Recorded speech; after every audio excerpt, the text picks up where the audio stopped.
Hello friends, അപ്പോൾ നമ്മൾ ഇന്ന് കുഡിൻ്റെ യൂസാണ് പഠിക്കാൻ പോകുന്നത്.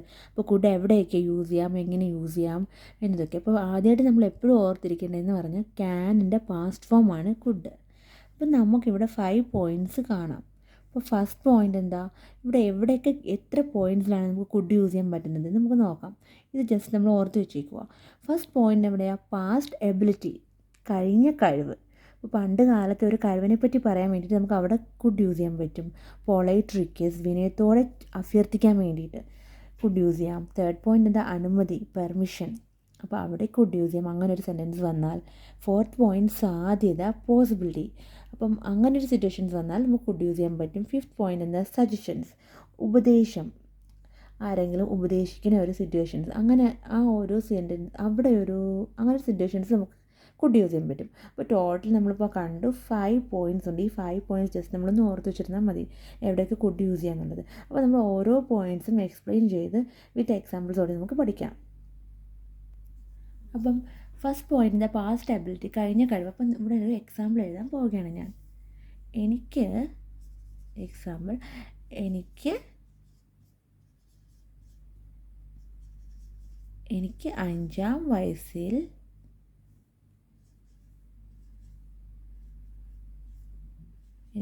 വയസ്സിൽ നീന്താൻ, ഇത് നമ്മൾ ഒരു ചെറിയൊരു സെൻറ്റൻസാണ്, പണ്ട് കാലത്തെ ഒരു സെൻറ്റൻസാണ് നമ്മൾ പറയണത്. എനിക്ക് 5-ാം വയസ്സിൽ നീന്താൻ കഴിയുമായിരുന്നു.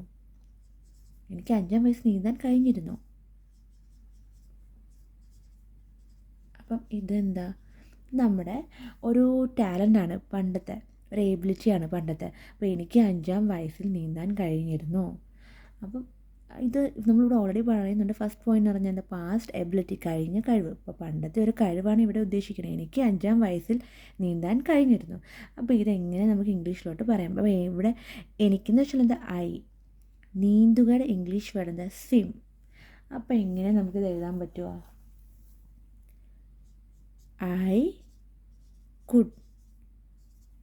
I could swim എപ്പോഴാ, when I was 5.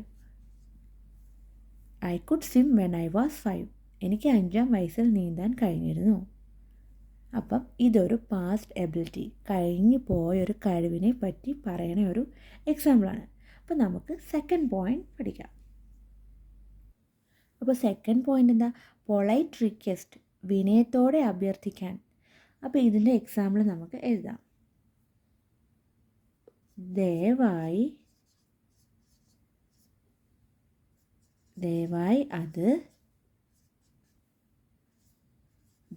അത് വീണ്ടും പറയാമോ.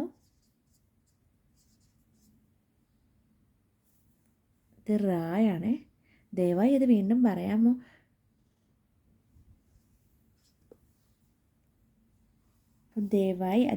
പറയാമോ.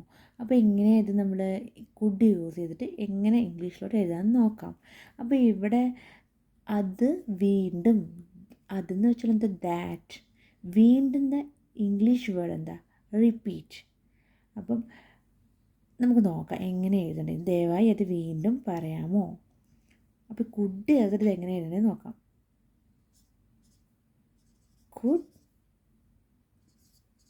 Could you please എന്താ വന്നേ, ഇവിടെ ദയവായി ഉണ്ട്, അപ്പോൾ പ്ലീസ് വന്നു. Could you please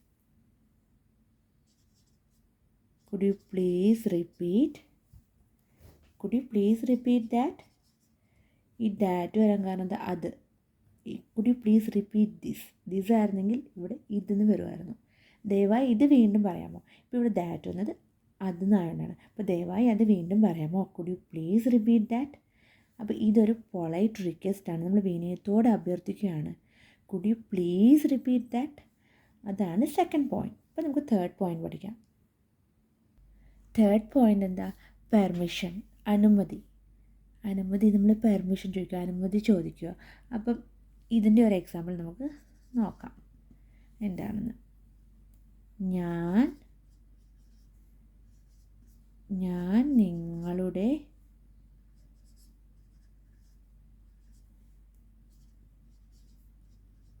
ഞാൻ നിങ്ങളുടെ phone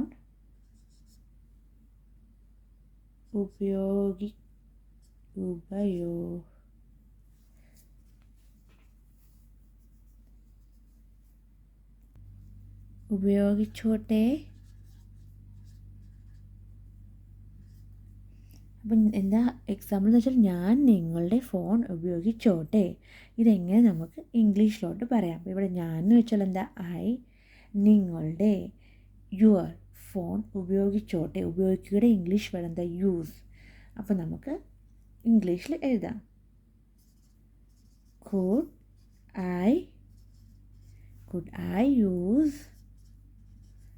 Could I use your phone? അപ്പോൾ എന്താ എഴുതേണ്ടത്? അപ്പോൾ എന്താ, ഞാൻ നിങ്ങളുടെ ഫോൺ ഉപയോഗിച്ചോട്ടെ. Could I use your phone? ഇതാണ് തേർഡ് പോയിന്റ്. ഇനി നമുക്ക് നെക്സ്റ്റ് പോയിന്റ് നോക്കാം. അപ്പോൾ ഫോർത്ത് പോയിന്റ് എന്താ, പോസിബിലിറ്റി, സാധ്യത. അപ്പം അങ്ങനെ ഒരു സിറ്റുവേഷൻസ് നമ്മൾ എങ്ങനെ യൂസ് ചെയ്യാം നമുക്കൊരു എക്സാമ്പിൾ നോക്കാം.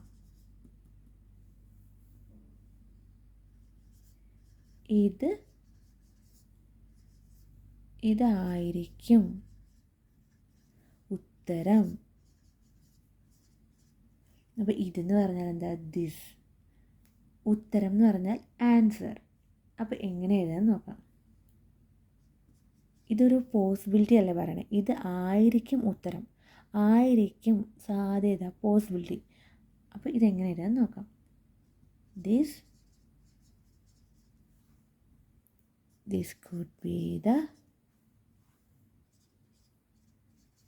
could be the answer. ഇപ്പം തന്നെ നമുക്ക് ഇതായിരിക്കും ഉത്തരം, this could be the answer. നമുക്ക് ഫിഫ്ത്ത് പോയിന്റ് നോക്കാം.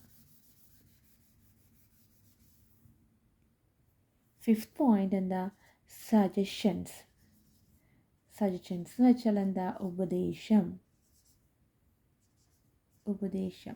അപ്പോൾ ഇങ്ങനെയുള്ള സിറ്റുവേഷൻസ് നമുക്ക് യൂസ് ചെയ്യാൻ പറ്റിയൊരു വേർഡാണ് കുഡ്.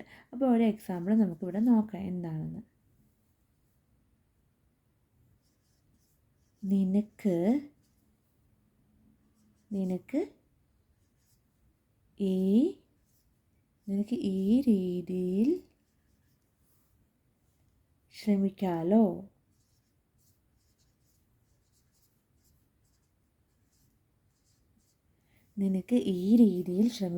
ഇവിടെ നിനക്കെന്ന് വെച്ചാൽ എന്താ, യു. ഈ രീതി എന്ന് പറഞ്ഞാൽ എന്താ, ഈ എന്ന് വെച്ചാൽ എന്താ, ദിസ്. രീതി, മെത്തേഡ്. ശ്രമിക്കുക, ട്രൈ. അപ്പോൾ നിനക്ക് ഈ രീതിയിൽ ശ്രമിക്കാമല്ലോ. അപ്പോൾ ഇതൊരു ഒരു ഉപദേശമാണ്, ഒരു സജഷൻ ചെയ്തു നമ്മുടെ ഒരു ഫ്രണ്ട്. നിനക്ക് ഈ രീതിയിൽ ശ്രമിക്കാമല്ലോ. അപ്പോൾ അതൊരു സജഷനാണ്. അപ്പോൾ നമുക്കിത് എങ്ങനെ ഇംഗ്ലീഷിൽ എഴുതാൻ നോക്കാം.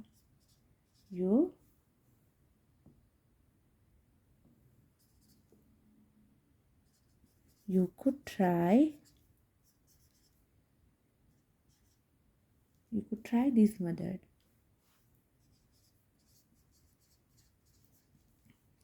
നിനക്ക് ഈ രീതിയിൽ ശ്രമിക്കാമല്ലോ. You could try this method. അപ്പോൾ ഇതൊരു സജഷനാണ്.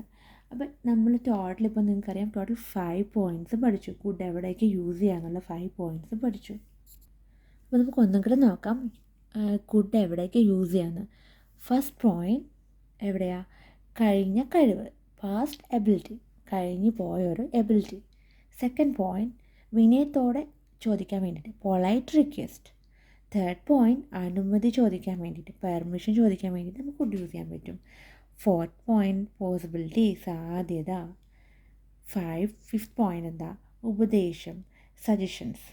അപ്പം കുഡ് നമുക്ക് 5 പോയിൻറ്റ്സ്, ഈ 5 പോയിൻറ്റ്സ് നമ്മളിന്ന് ജസ്റ്റ് ഓർത്ത് വെച്ചേക്കുക.